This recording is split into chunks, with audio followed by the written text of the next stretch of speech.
My name is Clement. I work at Livesum as an iOS engineer. I've been in the iOS industry for about 5.5 years. As you can see here, this is my iPhone 4 screen back in 2011.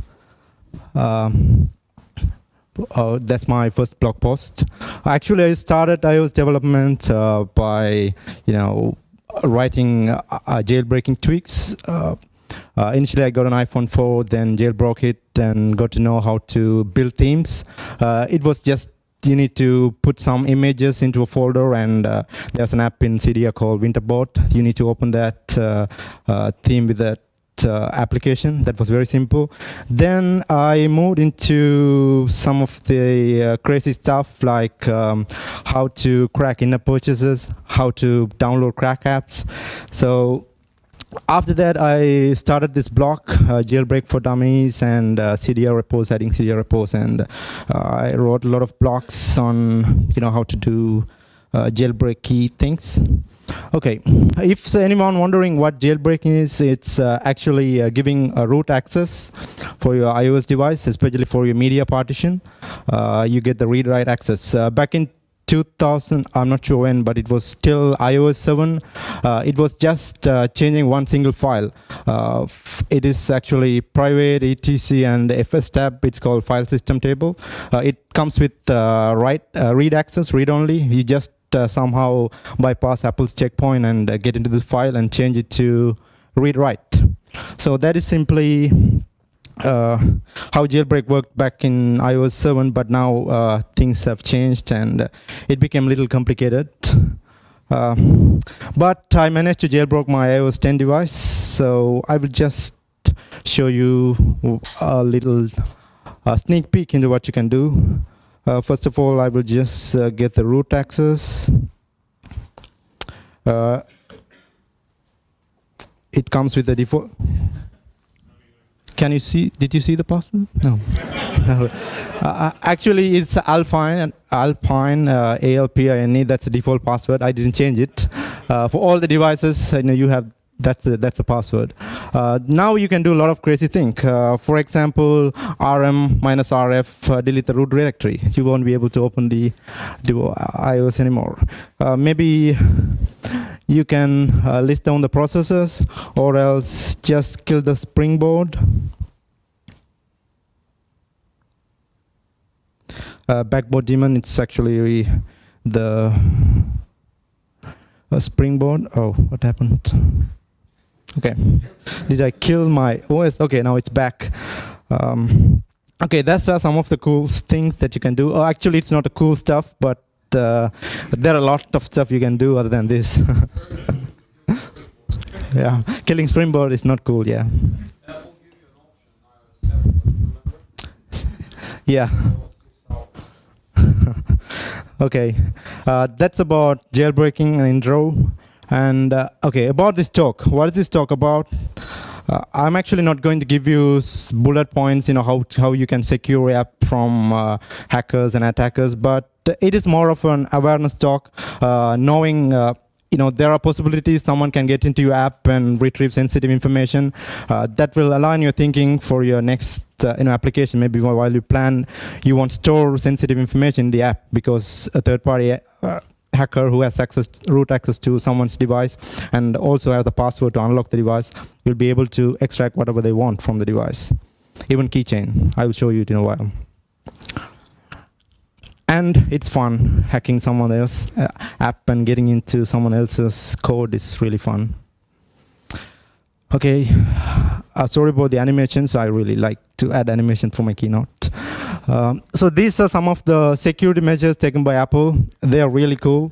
For example, they introduced Touch ID in 5S, if I am not wrong. It actually increased the password protection, because if you don't add password for your device, if the user doesn't add password for their device, nothing is secure, nothing is encrypted, because everything is derived from your passcode. So your keychain is by default will be decrypted. I mean, it's not encrypted at all. Then you have ATS. Apple actually now forced developers to use app transport security, secure connections, so nobody will be able to get into your sniff your packets and your network connections. Then app sandboxing, it's a cool thing that you won't be able to access something outside your app sandbox. You need to use Apple's APIs or someone's API to access something outside the sandbox. App Store is the main reason why we have never had a mass scale attacks in the iOS ecosystem, because Apple controls the distribution. Nobody able to bypass that. But I will show you an example. Somebody actually did that. Then secure boot, of course, you have a secure boot. And SCP, it's actually the biggest advancement, in my opinion, secure enclave processor. It was also introduced in 5S, if I'm not wrong.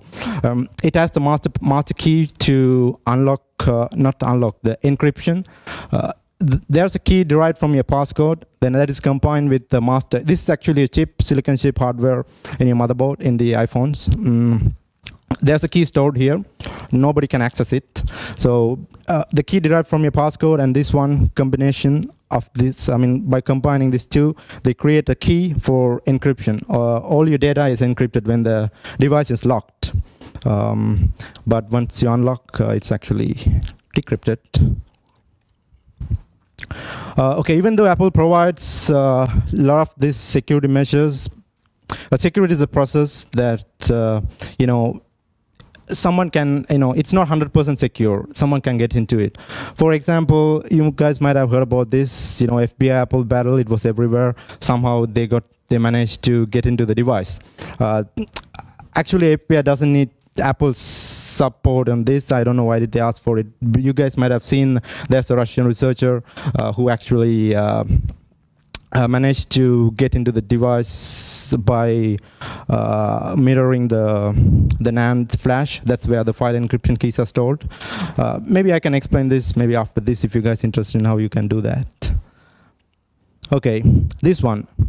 It looks like Xcode, but it is not. This, according to BBC, this is the large-scale attack on the App Store. Someone in China built the fake Xcode by using the problem that Apple servers are slow there. They used the mirror server to download the Xcode. They just replaced this Xcode. This Xcode actually added malicious code into the bundle, and also they actually send information to their server from the app. The WeChat also infected by this. It is scary. And security vulnerabilities published in 2016. There are about 166 issues patched in 2016. That means it is forward from 2015. Next year they're going to patch another 100. So this year we have those issues in the devices. This is a link, but I'm not going to click it. Okay. Once again, as I told you earlier, that security is actually a process. Someone can get into your device.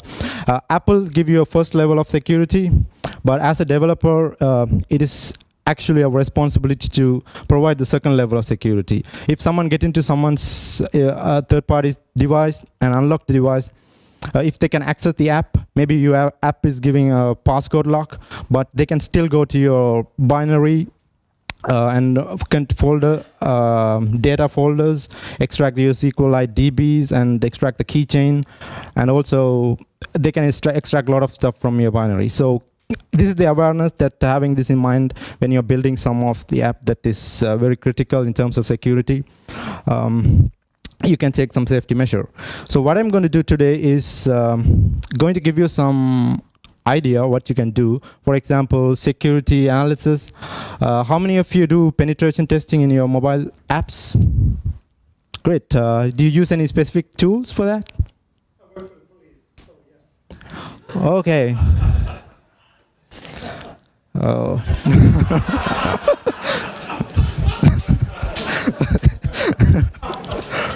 Okay, that's interesting. Okay, guys, I'm kind of nervous now. And now I'm actually going to introduce you. I'm sweating now. I'm going to introduce you guys a tool for security analysis. It might help you guys to do penetration testing into your app and figure out loopholes. Actually, there are a lot of tools. You guys might have heard about class dump, clash, heap dump. There are a lot. Charles, script, O2, NM. There are a lot of tools. This is the actual problem we have, because installing all of these tools, and each and every tool specifically designed for only one single task. This is actually reduce our productivity. I think most of the devs having difficulty installing these tools and upgrading to the major versions, the next versions. So this is the actual problem. So here today I'm going to introduce a tool called Needle. It's a modular framework for security assessments. It's actually combined a lot of tools. For example, script, FreeDAR, and class dump, memory dump, keychain dump. Everything is stored into a single framework that you can use a single command line tool to perform all your security analysis. And this tool actually, this is a cool dynamic code instrumentation tool that you can inject stuff into a runtime binary and do some cool stuff. But I'm actually new to this tool. I won't be giving a lot of information on this, but I just wanted to share that this is really cool tool. Neil actually using this. I'm not fully sure how does FreeDAR work. So, sorry? Swizzling, yes, you can use method swizzling, but I'm not sure whether it supports Swift. It's an Objective-C stuff.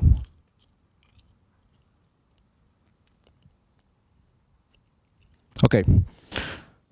Tools I'm going to use today, jailbroken device with CDM. That's an app store for jailbroken devices, and OpenSSH. This is a terminal tool downloaded from Cydia. And APT is a packaging tool. That one also from Cydia. Needle agent, I will show you that in a while, and FreeDAR server also will be there. Okay, first of all, installation. Where is my mouse?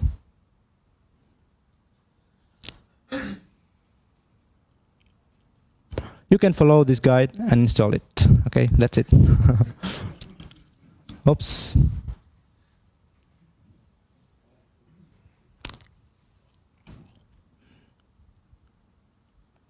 Okay, view metadata. This will actually show you some of the information that is stored in your info plist, and oh man, I'm having a hard time getting this mouse pointer. Okay, this works. Okay, let me start Needle. I actually have an alias for this. It's actually go to the Needle checked out project and run Python needle.python. So this is an alias for usage. Okay, this is a tool. You can see here there are a lot of stuff. This is an environment variables. For example, I set the IP as localhost. That is because I'm connecting to the device via USB.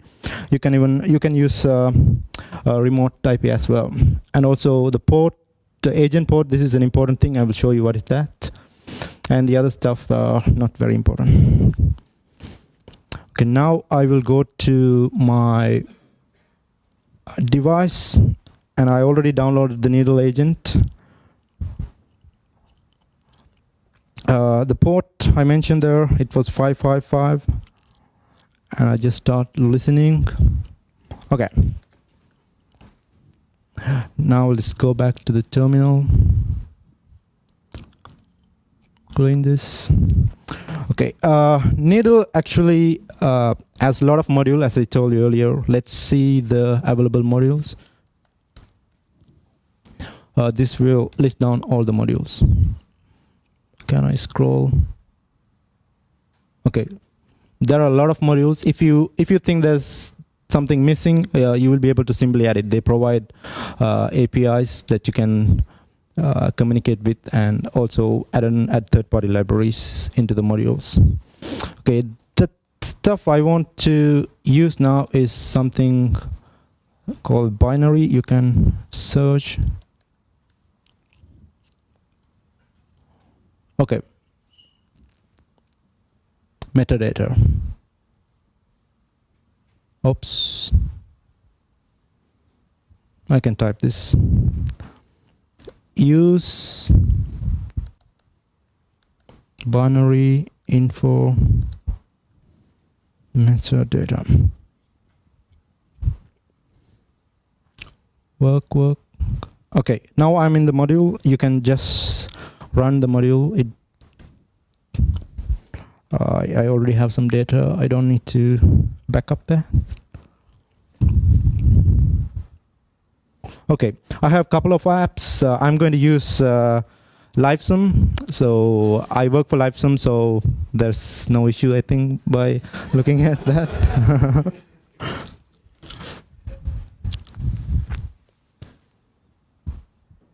Okay, ignore that issue, but I already got all the information I need.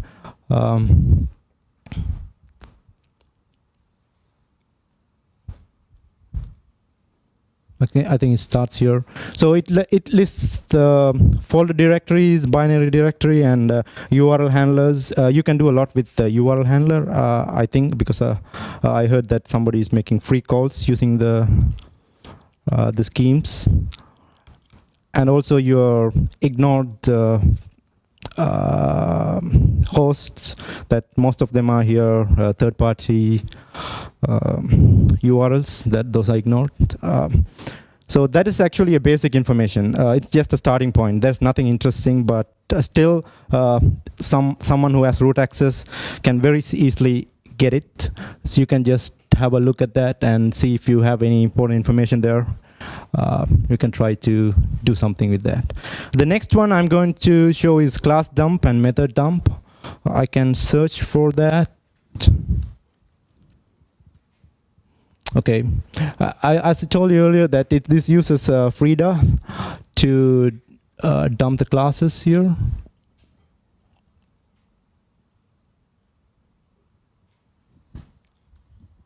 You can use that module by doing this. And run the module. You know, if you want to do a class dump, you need to decrypt the binary. There's a tool for that. Then you install class dump. That's the second tool. Then doing the class dumping. But here it's just a single line of code. It dumps all your classes, even Swift classes. And it is stored in a file. If you want, you can open and have a look at that. I'm not going to go into these tools. What's the next step? You guys, get the idea what you can get after this. So I'm just going to introduce you to some of the important tools, and you can come up with what you can do with that. Then search method. Okay, I'm going to dump a method here.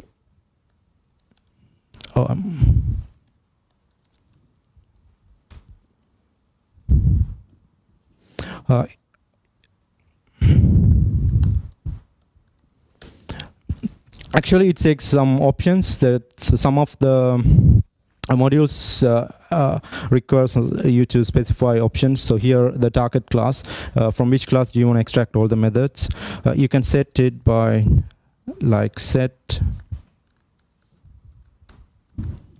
class, and I know a class called app, maybe.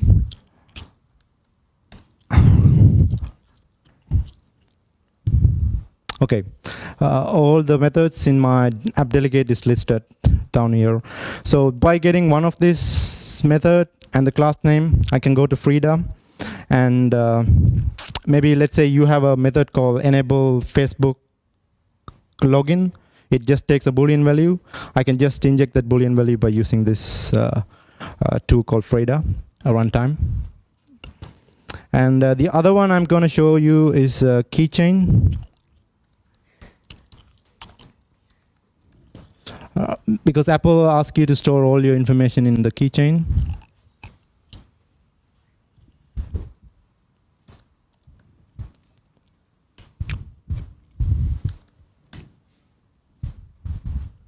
Okay, keychain is dumped. You can see the data here. Actually, the keychain, when you store the data, you have to specify the data protection. This says after first unlock. That means when you restart the device, they enter the passcode. After that, this is decrypted, this data. Before that, I mean, when the device is not unlocked at all, I mean, by entering the passcode, this will be encrypted, the whole data. There are other security data protection classes, like only when the app is unlocked. That means when the device is locked, you won't be able to see this data. For this case, it's this one. I'm not sure what is this. It's actually coming from Google, but you know, if if the attacker has a context and he knows what is he doing, he will be able to search for, you know, search in a very robust way than just running these tools. File storage, I can show you. Do I have time? Oh, I have only 4 minutes. We are 5 minutes over from the last stage. Okay. All right, then I will show you the file storage as well. Search.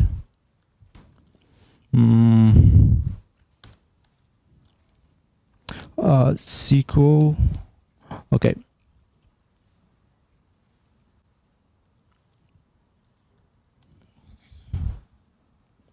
This is going to search for all the SQLite DB files in your app.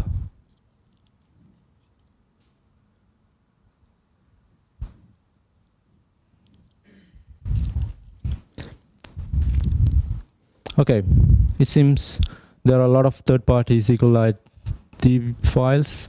Let's see, is there anything interesting? Google Measure.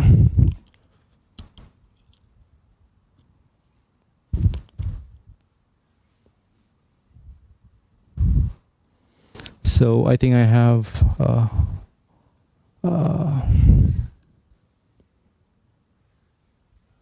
I can SSH.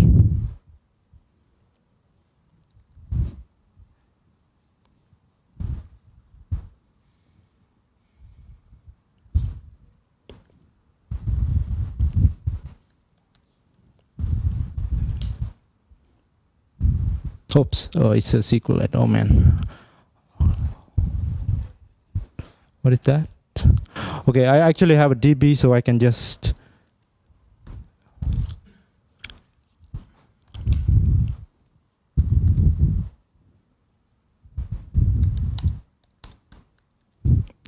from actually you guys know what I'm gonna get, but it's like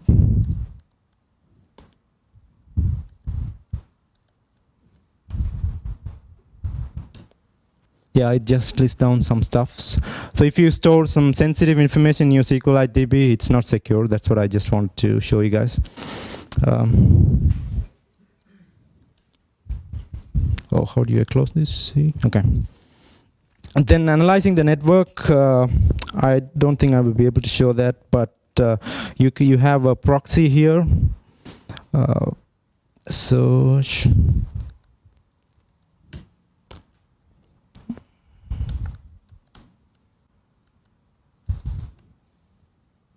Oh, what the hell?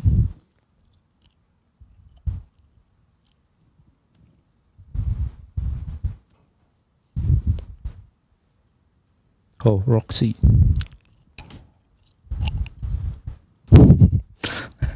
I'm not sure what's going on here.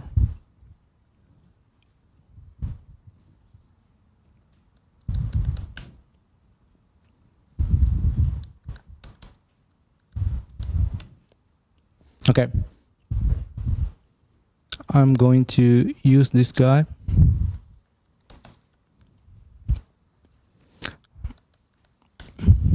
As you can see here, intercept the traffic generated by a device. Read the comment below to get started.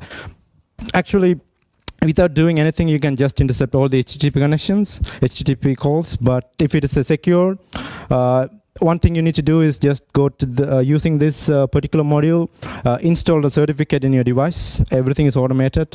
Then make the proxy, this server is running in my device as a CA, certificate authority. Then you will be able to intercept the connection. I need to set up the network and all, and also running out of time. Okay.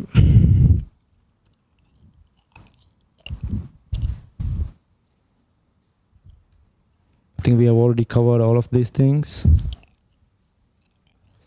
Frida actually provides, a lot of things that you can do with the runtime, monitoring of method calls, modifying runtime behavior. Maybe I can do it next time if I get an opportunity. Safety measures, as I told you earlier, I'm not going to give you a bullet point that's going to save everybody from third-party attackers, but these are some of the common stuff that I will take into account if I'm building some sort of security-sensitive mobile application. Obvious, use latest security provided by Apple. For example, now they're asking you to enforce ATS, so don't just ignore that and add it as exception. You need to now provide information why you're doing that. And also data protection classes are available. For example, you can just make some of the files accessible only when it's unlocked. But if you have jailbroken device, I don't think you can escape from that. And clients cannot be trusted. So always make this, keep this in my mind, keep this in your mind that there is always a way to get into your app and someone can steal information. So don't store plain text passwords or your tokens in a plain text. Maybe you can do string obfuscation to just fake the attacker. Like they're anyway going to get it, but it's just going to make the process a bit harder. So it's going to take some time. If someone can't find things within 30 minutes, they are going to look for some other apps. That's what I feel. Check the device is jailbroken. It's a little tricky thing because each and every jailbreaking thing works in a different way. Most cases you can just check the app called CDI exists, or else you can just check for folders outside your sandbox. Do you have access to that? And if you have access, then your device is jailbroken.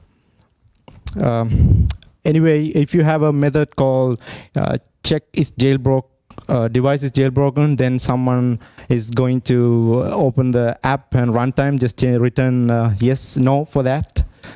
Still, it is tricky. The Needle actually provides a module for code check. I'm not sure how does that work, but it's actually lists down all the issues in your code related to security, like the plain text, the method that says get password, then return password, set password to Boolean, enable, something like that. It will list down all this stuff. And double check your network calls and try to use SSL pinning. That will actually help you from these MITM attacks, the man in the middle. Okay, respect user privacy at core. Don't ask for permissions. For example, I've seen app. I have no idea why do they ask for contact information. Just when they open the app, you need to give the permission to use the contact, or else you can't use the app. So, I mean, when you get more data into your app, the complexity at our side increases because we need to protect data because they're giving permission for us to use. They trust us, and we need to protect that. So make sure that you only request for permission when you really need it. Then encrypt sensitive data. If you are storing password, there's no way for you to skip that. Make sure you encrypt it using some other tools.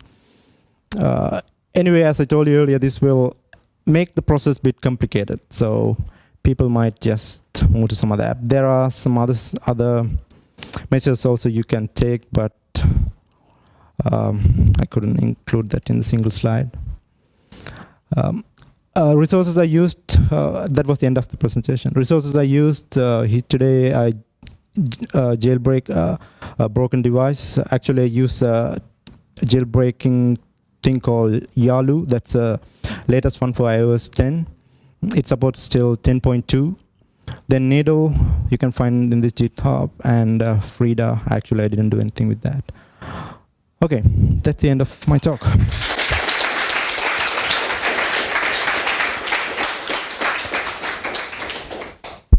Wow, that was a really cool talk. Thank you. So my guess is that there's a lot of questions. So let's just take a small couple ones, and then I guess people can ask you later, right? All right. So do you have any questions? Okay, you were first. Just a small question. Have you checked the WhatsApp? Have you tried to break it? Because I think they have pretty good security on everything on the SSL pinning, and they don't store that much in the SQL database and everything. Or Which app, man? I sorry. WhatsApp. WhatsApp. Yeah. Actually, I didn't have a look at the app, the latest one. Okay. Maybe I should have a look at that. But that's interesting.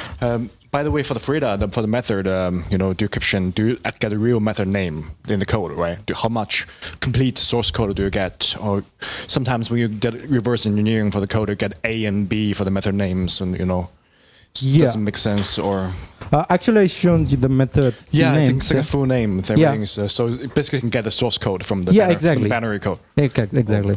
So that's actually automated by Needle. If you don't have Needle, then you have to use about 3-4 tools to get to that level. Otherwise, you get the assembly and A and B, those things. Okay, but so actually, I introduced this tool. It's make the penetration testing easier. So you're gonna complete source code for everything. Yeah, exactly. Okay, cool. Yeah. Thanks. What's, in your opinion, more secure, Swift or Objective-C?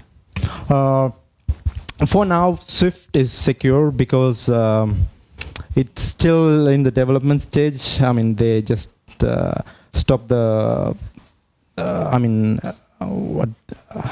What do you call that? The changing the API. They're not going to do that anymore. So now people will start to do the Swift class dump. Once you have those kind of frameworks, then you can integrate that into this one. So, and I heard that Swift code is actually a little hard to decrypt because of the access control. For example, your private methods, the methods that are not open or public will be stripped off. But if you still have bits, if you can work comfortable working with bits, still you'll be able to do something. Because I haven't tried doing anything with Swift yet. I will wait for some time till the tools are matured enough. Yeah. One last question over here. Do you know if there are any good obfuscation tools for Swift? As I told you now, I haven't gone very deep into Swift, but there should be something if you can figure it out. But I don't have any suggestion at the moment. All right, so that was it. Thank you very much. Yep. Thank you.